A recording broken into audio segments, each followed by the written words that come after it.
Sveiki prisijungę prie Valstybinės mokesčių inspekcijos YouTube kanalo. Trumpai Jums pristatysiu, kaip užpildyti prašymą, norint paremti paramos gavėjus, kurie pagal Lietuvos Respublikos labdaros ir paramos įstatymą turi teisę gauti paramą, politinės organizacijas, politinės partijas ir politinius komitetus ar profesinės sąjungas bei jų susivienijimus, paskiriant jiems dalį pajamų mokesčio apskaičiuoto nuo savo 2025 metų gautų pajamų. Paremti asmenis, kurie pagal Lietuvos Respublikos labdaros ir paramos įstatymą turi teisę gauti paramą ir ar profesinės sąjungos bei jų susivienijimus ir ar politinės organizacijas, gali nuolatiniai Lietuvos gyventojai, paskirdami jiems dalį pajamų mokesčio apskaičiuoto nuo savo 2025 metais gautų apmokestinamųjų pajamų, nuo gauto darbo užmokesčio, dividendų, individualios veiklos pajamų, pelningai parduoto turto ar kitų pajamų, nuo kurių skaičiuojamas pajamų mokestis. 2026 metais skirti mokesčio dalį paramai galima iki gegužės 4 dienos, pateikiant prašymo pervesti pajamų mokesčio dalį paramos gavėjams ir arba politinėms organizacijoms FR 0512 formos 5 versiją. Prašymo teikti ar tikslinti nereikia, jeigu pajamų mokesčio dalį ankstesnių prašymų buvote paskyrę keleriems metams, įskaitant ir už 2025 metus, jeigu tame prašyme nurodytas gavėjas turi teisę gauti pajamų mokesčio dalį ir 2026 metais. Prašymą galite pateikti tik elektroniniu būdu per elektroninio deklaravimo sistemą, tiesiogiai portale, naudodamiesi programinę priemonę Vedliu klausimų ir atsakymų principu. Užpildyti popieriniai prašymai atsiųsti paštu ar įteikti tiesiogiai mokesčio administratoriui, kaip ir ankstesniais metais, taip ir šiemet nebus nagrinėjami. Svarbu tai, kad prašymas skirti paramą bus įvykdytas tik tuomet, jei laiku iki 2026 metų gegužės 4 dienos pateiksite metinės pajamų mokesčio deklaracijos GPM 311 formą, jei privalote ją pateikti. Nuo praeitais metais gautų apmokestinamųjų pajamų galite paskirti tokias pajamų mokesčio dalis. Iki 1,2% nevyriausybinėms organizacijoms, kurioms juridinių asmenų registre suteikta nevyriausybinės organizacijos žyma NVO ir paramos gavėjo statusas, bei meno kūrėjams, paramos gavėjais įregistruotiems meno kūrėjo ir meno kūrėjų organizacijų informacinėje sistemoje. Taip pat užsienyje esančių lietuvių bendruomenių, kitų lietuviškų įstaigų ar organizacijų, kurios gali būti paramos gavėjais pagal Lietuvos Respublikos labdaros ir paramos įstatymą, sąraše nurodytai užsienio valstybėje įsteigtai lietuvių bendruomeniai ar kitai lietuviškai įstaigai ar organizacijai, kuri gali būti priskiriama nevyriausybiniai organizacijai, tačiau kuriai nevyriausybinės organizacijos žyma ir paramos gavėjo statusas juridinių asmenų registre nėra suteikiami. Daugiau informacijos, kas yra nevyriausybinė organizacija, galite rasti Valstybinės mokesčių inspekcijos interneto svetainėje Mokesčių žinyne, skaidrėje pateikiama nuoroda. O informacija, kokia tvarka juridinių asmenų registre įregistruojama žyma, kad juridinis asmuo yra nevyriausybinė organizacija, galite gauti registrų centre. Taip pat galite paskirti iki 0,6% pajamų mokesčio dalį politinėms organizacijoms, politinėms partijoms bei politiniams komitetams, kurios yra įstatymų nustatyta tvarka įregistruotos juridinių asmenų registre, atitinka įstatymų reikalavimus dėl politinės organizacijos narių skaičiaus ir kurioms nėra pradėta pertvarkymo arba likvidavimo procedūra.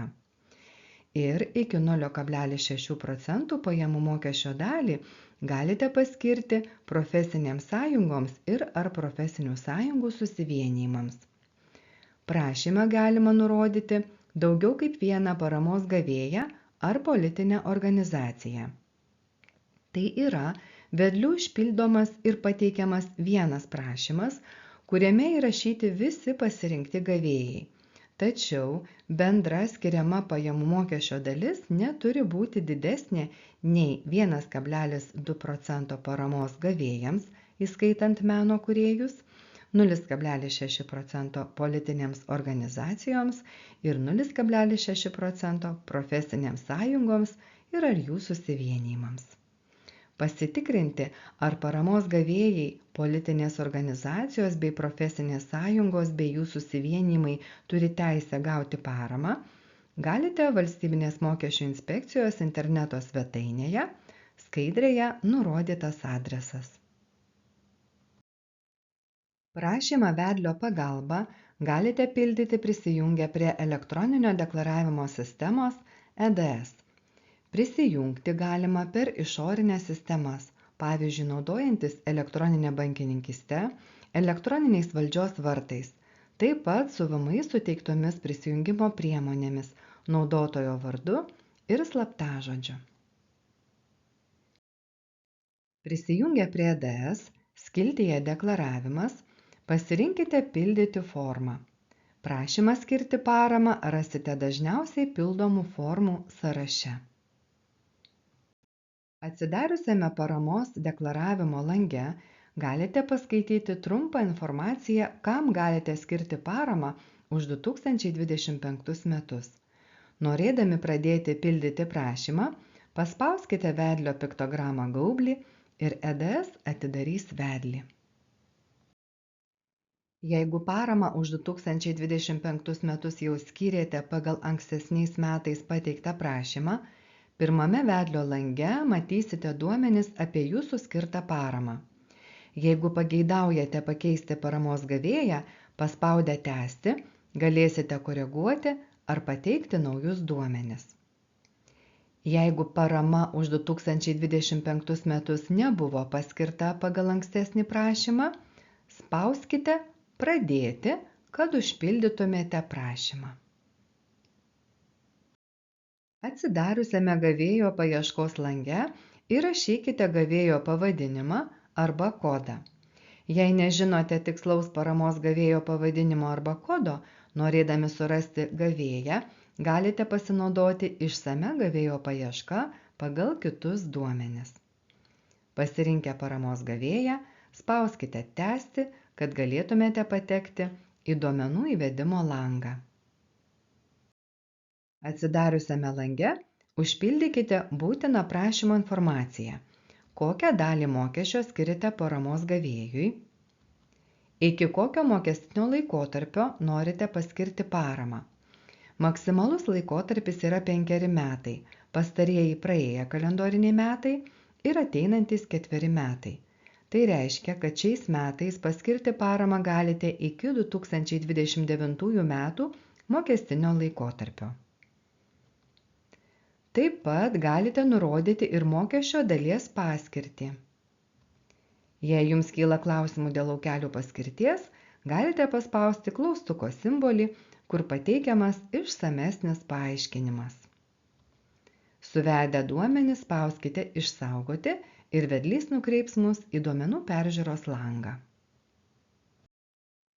Duomenų peržiūros lange paspaudę pieštuko simbolį įrašus galite koreguoti, pavyzdžiui, pakeisti pajamų mokesčio dalį. O paspaudus įrašo kopijavimo simbolį atsiras dar vienas toks pat įrašas.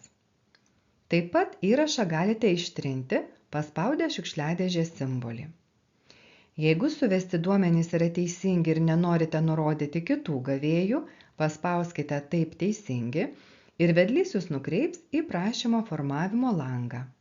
Tačiau, jei norite pajamų mokesčio dalį paskirti kitiems gavėjams, politinėms organizacijoms ir ar profesinėms sąjungoms, spauskite Pridėti naują įrašą, pasirinkite naują gavėją ir anksčiau aptarta tvarka užpildykite būtiną prašymo informaciją. Atsivėrusiame duomenų peržiūros lange peržiūrėkite duomenis apie visus suvestus norimus gavėjus. Jei suvesti duomenys yra teisingi, Paspauskite Taip teisingi ir vedlys nukreips jūs į prašymo formavimo langą. Prieš suformuojant prašymą galite grįžti prie pagrindinės duomenų dalies peržiūros ar pildymo paspaudę Prašymo duomenų tvarkymas. Taip pat turite galimybę prašymą pildyti iš naujo, paspaudę Pradėti pildyti iš naujo. Tačiau tokiu atveju jūsų įvesti duomenys bus pašalinti. Pasirinkus tęsti pildymą vėliau, prašymas uždaromas, o jūsų įvesti duomenys bus išsaugoti. Išsaugoto prašymo ruošinio pildymą galėsite tęsti vėliau, duomenys saugomi 21 dieną. Paspauskite mygtuką Formuoti prašymą ir vedlys nukreips jūs į prašymo peržiūros langą. Suformavus prašymą, jame matysite savo pasirinktus paramos gavėjus ir jiems skirtą pajamų mokesčio dalį. Pasirinkus Pateikti vėliau, suformuotas prašymo ruošinys bus saugomas 21 dieną. Norėdami pateikti prašymą, spauskite Pateikti, tuomet atsidariusiame lange patvirtinkite prašymo pateikimą paspausdami Pateikti. Nesant kritinių klaidų arba įspėjimų, vedlys praneša apie sėkmingą prašymo pateikimą. Šiame lange galite peržiūrėti, atsispausdinti ar išsisaugoti prašymą PDF formatu, paspaudę Atsisiųsti PDF. Jūsų skirta parama už 2025 metus bus pervesta gavėjams, jeigu prašymą pateiksite laiku iki gegužės 4 dienos. Pateikus prašymą laiku, jį patikslinti galite iki birželio 30 dienos. Taip pat, jeigu laiku iki gegužės 4 dienos pateiksite metinės pajamų mokesčio deklaracijos GPM 311 formą už 2025 metus, jei yra prievolė ją pateikti.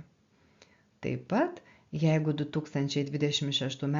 gegužės 1 dieną ir pajamų mokesčio pervedimo dieną paramos gavėjas turi paramos gavėjo statusą ir yra įregistravęs nevyriausybinės organizacijos žymą juridinių asmenų registre, o politinė organizacija neturi pertvarkomo ar likviduojamo vieneto statuso, bei atitinka įstatymo numatytą reikalavimą dėl politinės organizacijos narių skaičiaus. Visą aktualią informaciją deklaravimo ir mokesčių klausimais galite rasti mūsų interneto svetainėje, o mokomieji elektroniniai įrašai skelbiami mūsų YouTube kanale. Su asmenine informacija galite susipažinti prisijungę prie mano VMI.